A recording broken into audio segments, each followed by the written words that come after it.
Welcome to In Our Community. I'm your host, Sandra Wallace, and our guest this evening is local artist Colin King Bailey. Colin, it's a delight to meet you. I'm someone who appreciates art, but you live it. How did you get started as an artist? I've been drawing my entire life that I can remember. I just never stopped. I think lots of kids, they get to be, preteens, and they just sort of let drawing go. All kids draw, right? And then a lot of kids hit adolescence and they just, they lose confidence or interest. They get interested in other things. I just never put it down. What did you, particularly as you get into high school and college, did you perceive this as a hobby, or was this something that you began to think about could be a career for you? Gosh, first time I tried to go to college, I didn't think it was a real thing to study in college. I wanted to do something, I wanted to pursue something, that would pay the bills, I guess, which art doesn't, notoriously. But then I figured out I wasn't going to be happy doing anything else. So I actually dropped out of the first school I went to and wound up at San Jose State for art. And what technically was your major in? I wound up with a pictorial art degree, so that's painting and drawing, basically. All right. And you do oil, pastels, what do you prefer to work in, or does it matter to you? These days, I'm mostly a painter, a lot of oil, some charcoal drawing for sure. I work with pens and markers a lot. Drawing and painting mostly, not a lot of oil pastels. All right. And in terms of your inspiration, where does it come from? My inspiration, boy, I've always been interested in drawing the human figure, most of all. I got it into my head at some point that I wanted to be the best at drawing the human figure. And I don't really hold on to that desire to be the best anymore, but it's what holds my attention, drawing the human figure. Well, that is, I would say that's pretty obvious from the picture we have right in front of us. And Colin, thank you for bringing some samples of your artwork. Would you be kind enough to kind of show us your work and kind of your inspiration and sure, what this says to you, please? I would love to. So this is an hour, maybe an hour and 20 minutes study from life. The model's name is Rita. This is in ink and gesso. Gesso, if you don't know, is it's the medium that you would normally seal a canvas with to make a painting on. Okay. It's sort of like a gritty, opaque white paint. And it's not really meant as a painting medium, and it's not meant to be mixed with ink. I started using ink and gesso because I heard that Richard Diebenkorn, a famous Bay Area artist, used ink and gesso. I've since looked into that, and I haven't found any Diebenkorns that are credited as ink and gesso. But I heard that, and then I just started doing it. So you might be the originator, huh? No, there's an Instagram tag, ink and gesso. So you can see lots of other artists working in ink and gesso as well. Well, it's really interesting, the color and the shadings, and it's very vivid. So excellent. Well, thanks excellent very much. Work. So these three are all going to be ink and gesso. This is from a Monday night life drawing session that I host at my studio space. That's open to all comers. So you just drop in whenever you can or want to? Mm-hmm. It goes 7 to 9:30 every Monday night in San Jose, and it's $10. Wow. This is another recent study from that. This is perhaps more in the vein that I'm working in these days. cropping in and thinking of the whole of the composition, thinking of the figure in space. I'm really concerned with shapes and not giving any more weight or preference to the figure than I give to the ground around the figure or the shapes that compose the rest of the page. Well, it's really interesting how the eye is drawn, and I find I want to look at the whole picture. Good. Thanks. All right, so you did well. I'm on the right track.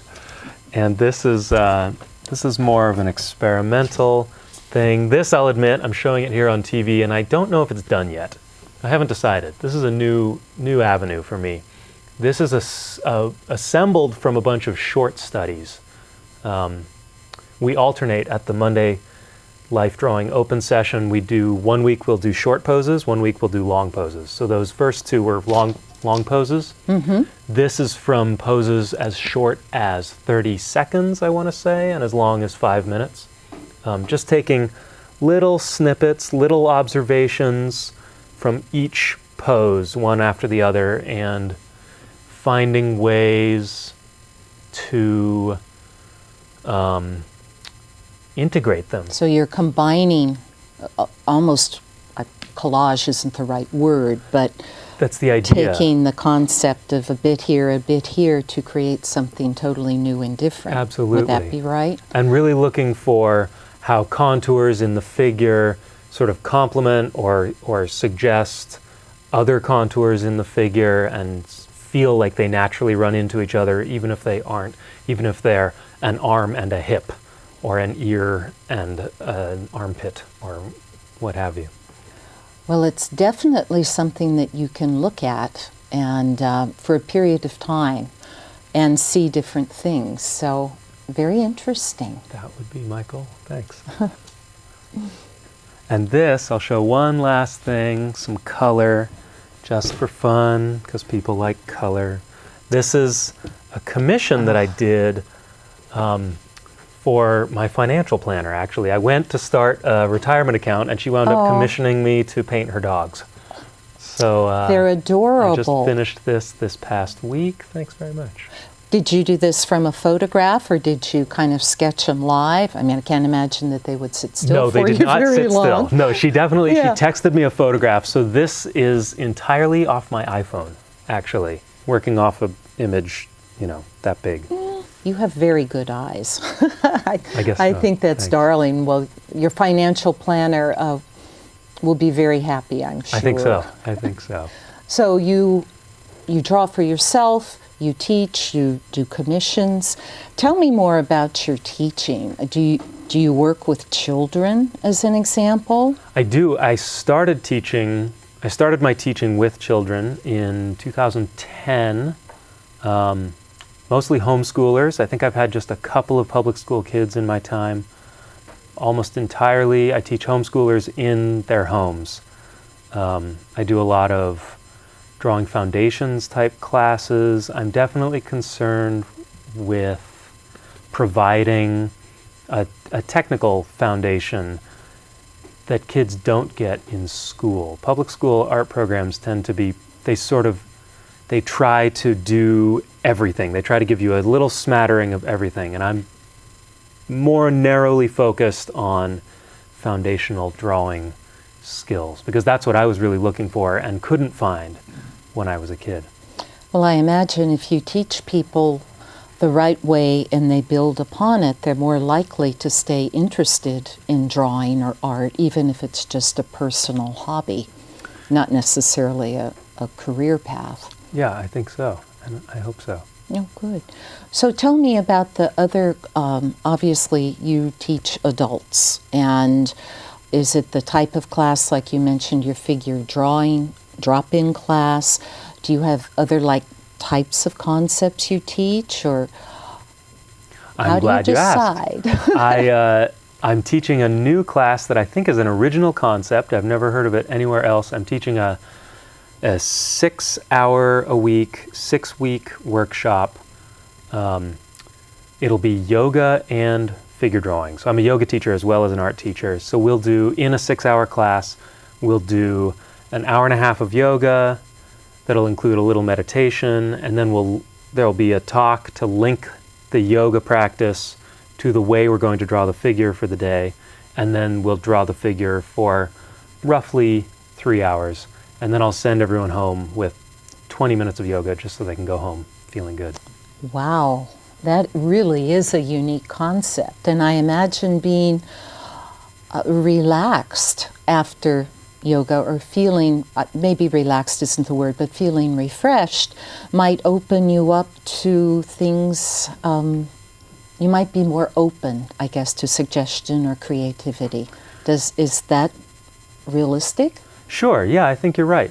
I think being relaxed, both relaxed and energized, opened up, as you say, it allows a person to access what they already know, because we already know so much about the human figure. We spend all day looking at each other and processing all this information and internalizing it all, and not even necessarily recognizing what we're internalizing. So that's part of it, definitely. And if we can relax our worries and our inhibitions, then we can definitely access the manual dexterity, the hand-eye drawing skills that we already have, that sometimes people are too afraid to exercise. Fear and anxiety and self-doubt can really hold back your drawing skills. So that's part of it, definitely. The original impetus for the class was that I came to recognize that my figure drawing really took off, or really benefited from knowledge of my own physical body, and coming to know my own physical body, which I did partly through yoga, definitely, and that's one of the goals of my yoga teaching, for people to become more aware of their physical being. Well, I can appreciate that in terms of also the poses and the range of motion, and the focus sometimes of being in certain poses. It makes you a little more aware, I think, of all of your body parts. So when you finish the yoga piece, does someone volunteer to model for the group, or they're just going from sight, memory, when they start drawing? Okay. We'll have a model. We'll have a model for 2 hours and 50 minutes every day. So we'll do the yoga, and then we'll do a little talk, show some slides, then we'll have a lunch break, and then we have 2 hours and 50 minutes of a live model that I've hired. And so does this live model, like, is he or she going to be in a yoga pose or artistic pose, or it'll vary? You know, a little of both. We might do, the model might take some yoga poses that we've done for that day. Some yoga poses would be too strenuous to hold for 20 minutes, right? Yeah, I mean, that wouldn't work. You're not going to stand on one foot. Right. Planking like an airplane for 20 minutes. Or at least not the model I hired. No. But we might do a little bit of drawing yoga poses. Yeah, definitely. Maybe more artistic or sort of classical poses, more so. So what will the students be drawing in? Will it be ink, or what? Not ink. Ink is too tough. Too final, isn't it? Too final. You said it. Yeah, it's not correctable at all. No, mostly like charcoal type media. Charcoal. Oh, what else did I put on that materials list? Now you're putting me on the spot. Charcoal, erasers, things like charcoal. Yeah, so no mostly. gypsum or no gesso. Gesso. You know, that might be. I've thought about doing a second chapter of this class. That would be more getting into painting. Charcoal is a dry medium. I mean, it's a dry stick, right? And you've got an eraser, which is a dry thing. As soon as you get into wet media, paint, ink and gesso, what have you, watercolor, you introduce a whole new set of materials issues. So I think if I was to do a Chalk second, sounds good. Yeah, right. If I was going to do a second round of this class, we might get into wet media, into paint, ink, etc. All right. Well, you make it look so beautiful from your artwork. It's like, oh, of course. I don't think so. Well, in terms of this yoga art class, how you said it's a 6-hour session. I assume it's on a weekend. Yeah, it is on a Saturday. Yep. And how many weeks does it go, or is it 1 week, or how are you envisioning the structure? It'll go 6 weeks from November 8th, and will run right through the Thanksgiving weekend. So that's November 8th to December, what would that be? The 12th, I think, of December. So every Saturday for 6 in a row. Wow. Well, if someone was interested in this, which has truly got to be one of the most unique art experiences I've heard about, how would they get in touch with you? They can sign up for the class at the studio website. I belong to a studio complex that is dedicated to teaching. It's meant to be a teaching space as well. So they can go to schoolofvisualphilosophy.com. All one word. Schoolofvisualphilosophy.com. You got it. Okay. And they can find it there under classes. Very good. May I ask you how much does this class cost? Oh, it's $350 for the 6 weeks, plus a model fee that will be a sliding scale depending on how many students sign up, because we need to split the total fee for the model, and then materials on top of that. That sounds great. So just as an aside, so you have also been teaching yoga before obviously starting a class on it. And so that has helped you, as you said, to understand the human form in terms of artistic expression. Wow. I think empathizing with the figure is key. A lot of this, that's something that a lot of figure drawer or figurative teachers will tell you to do, to imagine yourself in the pose when you're looking at a pose. So the more knowledge you have of your own body, the better you can imagine what it feels like to be in a pose. Wow. Well, I think this sounds very interesting. You were talking about the studio, and this is in San Jose. What other kinds of artists are there? What's kind of the range of classes or courses that are offered? It's a real mix. It's quite a good range. We have fabulous facilities. We have all kinds of woodworking tools, saws, drills, lathes, etc.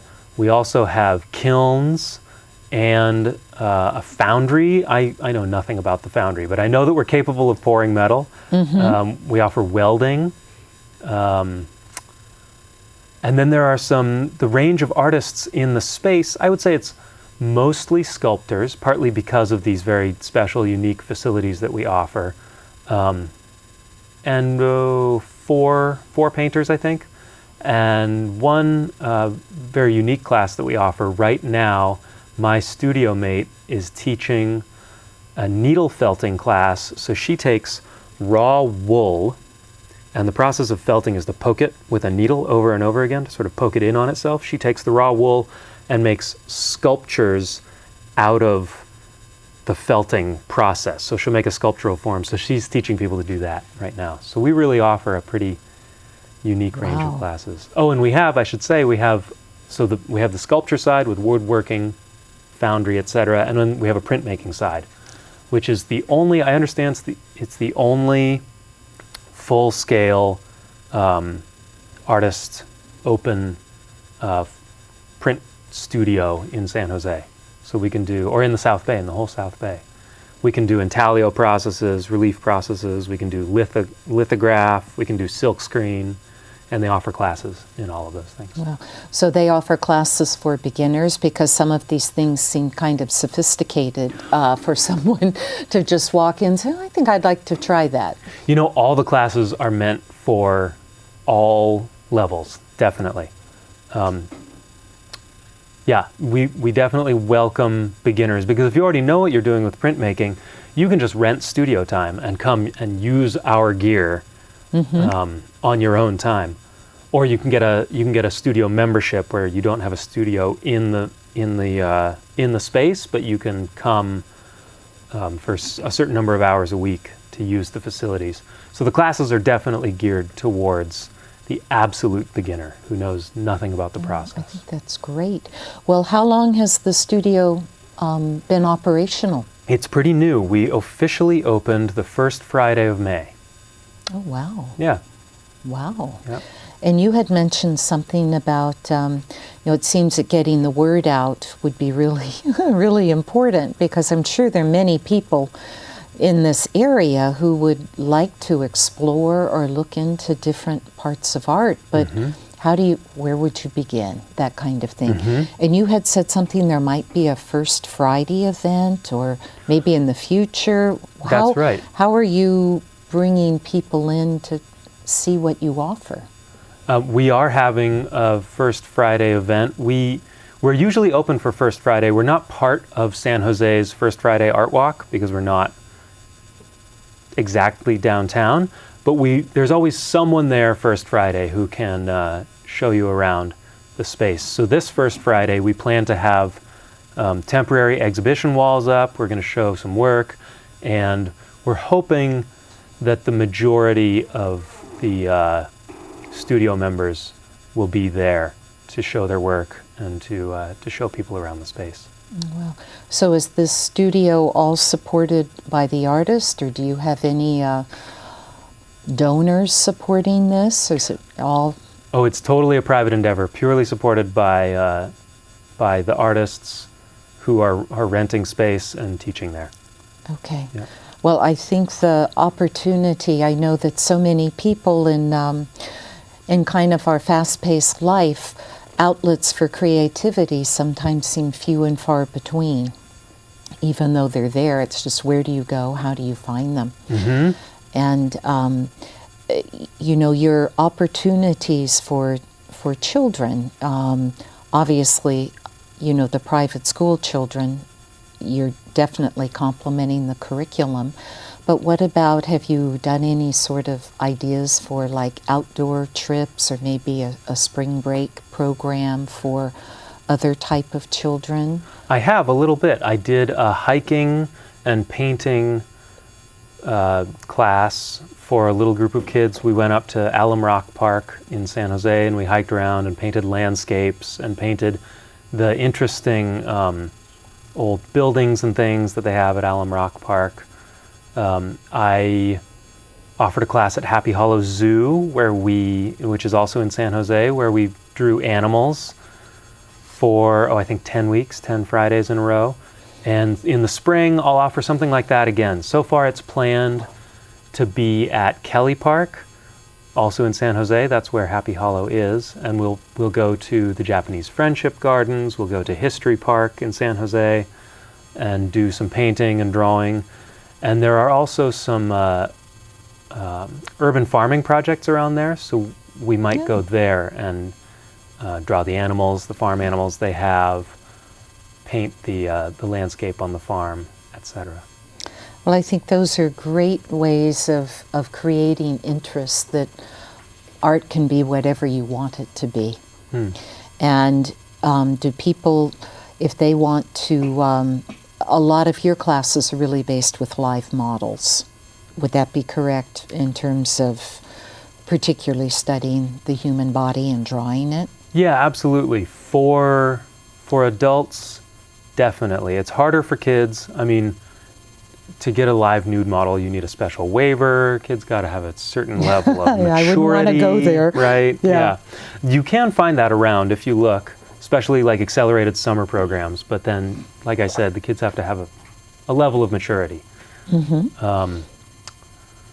For the kids, we don't do so much stuff from live models, although I do a portraiture class that's gone over pretty well, where we pretty much draw each other. The kids are drawing each other. They'll bring in a photograph of a family member and draw that. And I may be teaching a class like that at the Pacific Art League in the future, for which I could get a model. Oh, that's great. And then we would draw the head from the model. Well, you sound like you're very flexible. And in terms of if people were to contact you, or they wanted to do more, let's just say more portraits versus the human body, or some that were maybe still life. Is that something you could work with as well? Yeah, definitely. I've been asked to start a Sunday painting session that would be light instruction, mostly bring your own stuff, and I'll set up a still life or offer some photographs to paint from, and then walk around and offer guidance and advice, but it'll mostly be self-guided or light on the instruction. So when people come to your classes, they work with an easel, or is that they stand up and paint, or what kind of setup? Well, the painting I've offered has mostly been outdoors, so then you could bring an easel outdoors, but it's way too involved, right? Yeah, I would say so. Too much to heft around. Mostly it's been on boards and paper. And then for a life drawing class, we're mostly sitting with like a drawing board and an angled surface. Okay. Yeah. That seems like it would be a little more comfortable. And it's tough to ask you as an artist, but what do you think have been the greatest things you have gained from being an artist that you would want to share with other people who maybe have an inclination, but to pick up a brush, a piece of chalk, and just get started? Boy, the greatest things I've gained. It's really hard to say, because I don't know any other way, right? I think having a creative outlet can really give you a sense of voice, a sense that that you have a personal identity that's not just being imposed upon you by whatever's around you. I think your passion is evident, and this time we'd really like to thank the crew and our audience for all of their support this evening, and a special thanks to you, Colin King Bailey, for being my guest and in our community today.